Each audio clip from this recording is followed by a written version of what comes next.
బైబిల్లో పౌలు గారి జీవితం చదివిన అందరూ ఆశ్చర్యపోక తప్పదు. సౌలుగా క్రీస్తుకు విరోధంగా మొదలైన అతని జీవితం పౌలుగా క్రీస్తు కొరకు హతసాక్షిగా అయ్యేటంత అద్భుతంగా మారుతుంది. ఇలానే పౌలు గారి వలె క్రీస్తు విరోధిగా ఒకసారి బైబిల్నే చింపేసిన ఒక వ్యక్తి ఆ తర్వాత క్రీస్తు సాక్షిగా ప్రపంచంలోనే అత్యధిక సంఘాలు స్థాపించిన వ్యక్తిగా గిన్నీస్ వరల్డ్ రికార్డ్ సాధించాడు. ఈ లోక ఘనత ఎంతమాత్రం ఎన్నతగింది కాదు, కానీ పరలోకంలో జీవకిరీటం తాను పొందుకుని ఎందరినో క్రీస్తు వైపు నడిపించిన గొప్ప భక్తుడు హెబ్రోను సంఘ స్థాపకులు సహోదరుడు భక్త్ సింగ్ గారు.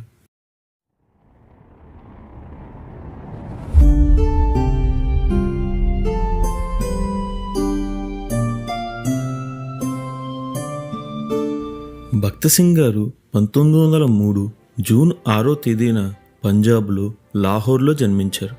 ఈయన తల్లిదండ్రులు భక్తిగల సిక్కు కుటుంబస్తులు. చిన్నప్పటి నుండి భక్త్ సింగ్ గారు క్రైస్తవ పాఠశాలలో చదివినా సరే ఈయనకు క్రైస్తవులు అంటే విపరీతమైన ద్వేషం ఉండేది. ఈయనకు క్రీస్తు అంటే ఎంత ద్వేషం అంటే తన ఇంటర్మీడియట్లో మంచి మార్కులు వచ్చినందుకు ఒక బైబిల్ ఇతనికి బహుమతిగా లభించింది. దానిలో పేజీలన్నింటినీ చింపివేసి ఆ అట్ట అందంగా ఉంది అని ఈయన దానిని దాచిపెట్టుకున్నారు. ఇలా క్రైస్తవ్యాన్ని క్రైస్తవులను ద్వేషించే భక్త్ సింగ్ గారు సిక్కు మతాన్ని చాలా నిష్టగా ఆచరించేవారు. తన యవ్వన దశలో ప్రవేశించిన భక్త్ సింగ్ గారికి ప్రపంచంలో అన్ని ప్రదేశాలు చూడాలని, గొప్పగా జీవించాలని, సకల సుఖాలు అనుభవించాలని ఆశలు కలిగాయి. వీటన్నిటినీ పొందుకోవాలి అంటే ఈయన ఇంగ్లాండ్ వెళ్ళాలి. దీని విషయమై తన తండ్రిని అడగ్గా డబ్బుల ఖర్చు కొరకే ఆలోచించిన అతను ఒప్పుకోలేదు. కానీ భక్త్ సింగ్ గారి తల్లి ఆయనను ఎంతో ప్రేమించేది. ఆమె తన మతాన్ని విడిచిపెట్టకుండా ఉంటాను అని ప్రమాణం చేస్తే ఇంగ్లాండ్ పంపించే విధంగా తన తండ్రిని ఒప్పిస్తాను అని చెప్పింది. మతాభిమానం గల భక్త్ సింగ్ గారు దీనికి, అమ్మా, నా మతం విడిచిపెట్టానని నీవు నమ్ముతున్నావా అని ఎదురు ప్రశ్న వేశారు. ఇది విన్న ఆమె తన కొడుకుపై నమ్మకంతో 1926 సెప్టెంబర్ నెలలో భక్త్ సింగ్ గారిని ఇంగ్లాండ్ పంపించారు. ఇంగ్లాండ్ వెళ్ళిన కొత్తలో బాగానే ఉన్న భక్త్ సింగ్ గారు కేవలం 3 నెలల్లోనే పూర్తిగా నాస్తికునిగా మారిపోయారు. తన మతాచారం ప్రకారం వెంట్రుకలు కత్తిరించకూడదు, కానీ ఈయన వెంట్రుకలు కత్తిరించుకుని సిగరెట్లు, త్రాగుడుకు బానిసగా మారిపోయారు. డ్రామాలకు, నాట్యగృహాలకు తరచుగా వెళ్తుండేవారు.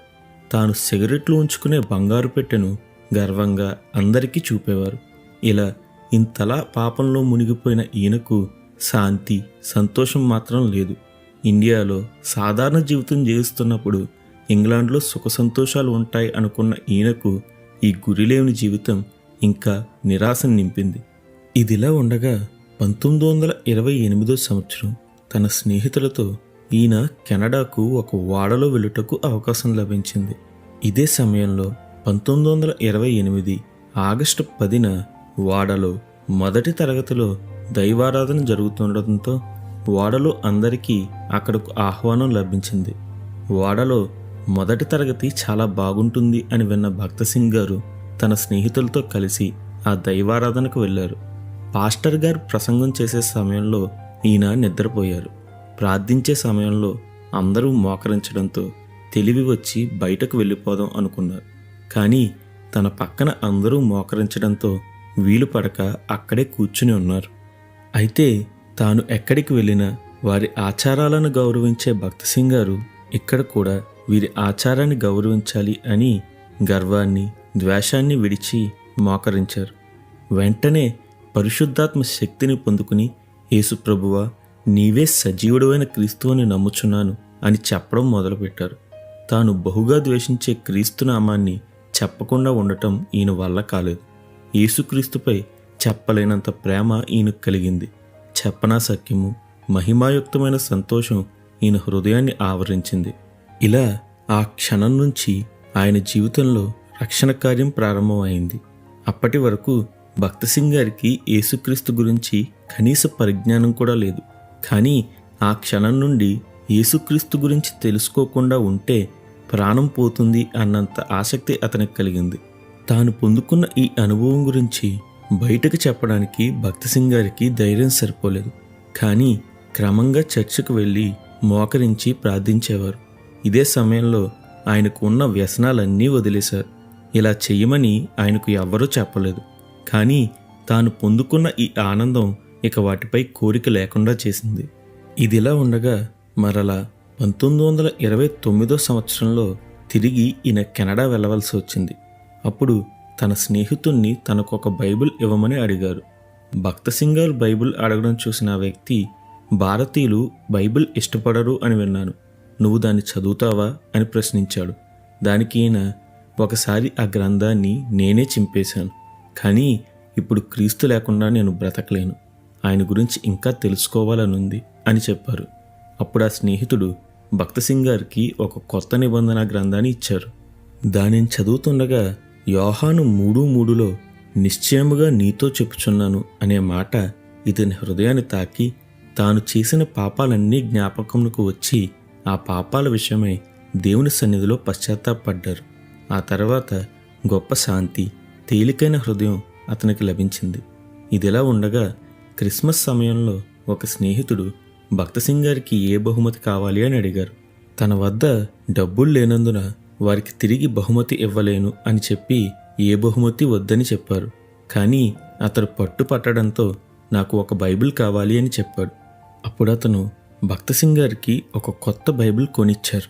దానిని చదవడం ప్రారంభించిన భక్త సింగ్ గారు రోజుకు 14 గంటల పాటు చదువుతూ 1929 క్రిస్మస్ సమయంలో కొన్న ఆ బైబిల్ను 1930 ఫిబ్రవరి 22కి పూర్తిగా చదివి ముగించేశారు. ఆ తర్వాత ఆ గ్రంథాన్ని పదే పదే చదువుతూ బైబిల్ నుండి ప్రకటన గ్రంథం చివరి వరకు అది దేవుని వాక్యం అని నమ్మారు. తన జీవితకాలంలో ఎప్పుడు ఏ వచనాన్ని గురించి కూడా ఆయన ఎంత మాత్రం సందేహించలేదు. తాను రక్షణ పొందుకున్న కొత్తలో కొందరు క్రైస్తవులు చాలా ఆనందంగా, కొందరు నిరాశగా ఉన్నట్లు గమనించిన భక్త సింగ్ గారు దానికి కారణం నిరాశాపరులు దేవుని వాక్యాన్ని సందేహించి ఆనందాన్ని కోల్పోయినట్లు గ్రహించారు. ఆ తర్వాత హెబ్రీ పత్రిక 13వ అధ్యాయం 8వ వచనం చదువుతున్నప్పుడు యేసుక్రీస్తు నిన్న నేడు ఒక్కటే రీతిగా ఉన్నాడు అన్న వాక్యాన్ని చదివి తాను ఎంతకాలం నుంచో బాధపడుతున్న సైనస్ అనే వ్యాధిని గురించి దేవునికి ప్రార్థించారు. దీని కొరకే ఆయన ప్రఖ్యాత ఆంగ్లేయ వైద్యులకు చూపించినా నయం కాలేదు. అలాగే ఆయన చూపు కూడా మందగించింది. కానీ విశ్వాసంతో ప్రార్థించిన మరుసటి రోజు ఉదయానికే ఆ వ్యాధి నుండి ఈయన స్వస్థత పొందారు. మరలా అది తిరిగి రాలేదు. అప్పటి నుండి ఆ విశ్వాసంతోనే ఆయన ఎందరో రోగుల కొరకు ప్రార్థిస్తే దేవుడు ఆయన ప్రార్థనలకు జవాబునిచ్చాడు. ఇదిలా ఉండగా దేవుడు భక్త సింగ్ గారిని సేవకు పిలవడం ప్రారంభించాడు.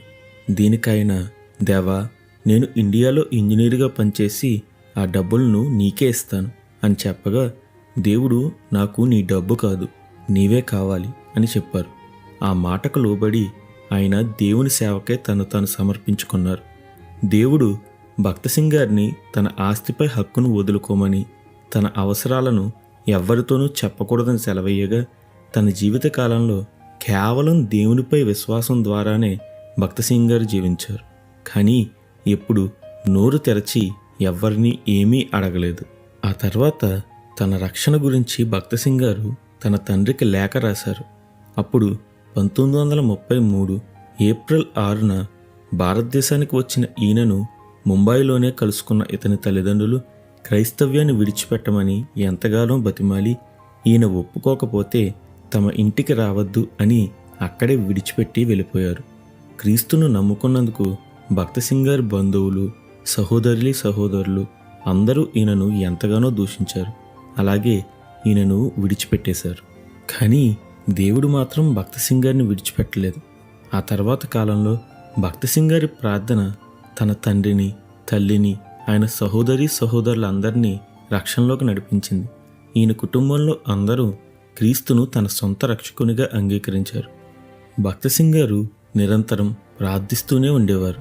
ఈయన ఎంతగా ప్రార్థించేవారు అంటే, ఒకసారి బిల్లీ గ్రాహం గారు స్విట్జర్లాండ్లో ప్రపంచంలో క్రైస్తవ మిషనరీలందరినీ కలిపి ఒక సభ ఏర్పాటు చేశారు.